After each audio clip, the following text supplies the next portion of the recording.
What's up everybody, Billy from Typical Reviews here, and today we're going to be doing a quick overview and review of Apple's brand new iPhone 6s. This isn't going to be a very in-depth review because many of the new features and specs are actually in the iPhone 6s Plus review, which you can see in the description below. So before we get the show on the road, I'd like to remind you that we're in the midst of a giveaway for an iPhone 6s or 6s Plus, so be sure to check out the description for more details.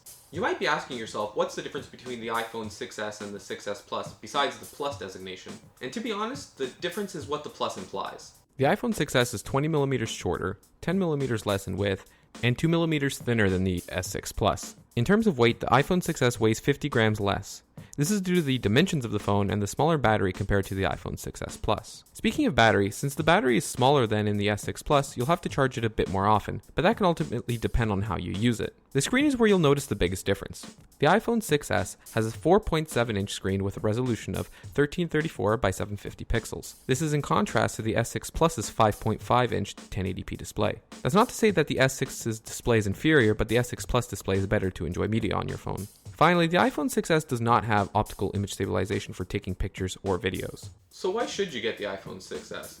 From my earlier take on it, it would seem like I would always pick the iPhone 6s Plus over the 6s, but that's definitely not the case. For example, accessing the 3D Touch was a lot easier on the iPhone 6s as I could do it with one hand. With the iPhone 6s Plus, I was finding I had to hold it in both hands in order to use 3D Touch.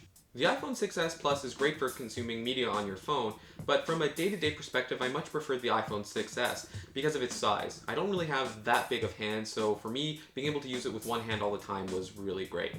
Because I usually leave my phone in my pocket, I prefer the 6s because of its smaller size and footprint. When I had the 6s Plus in my pocket, it just kind of weighed me down a little bit more and it left a bigger imprint in there. But if you keep your phone in like a bag or your purse, then this wouldn't really apply to you. You can really use either or. Thank you very much for watching. If you enjoyed the video, be sure to press that like button.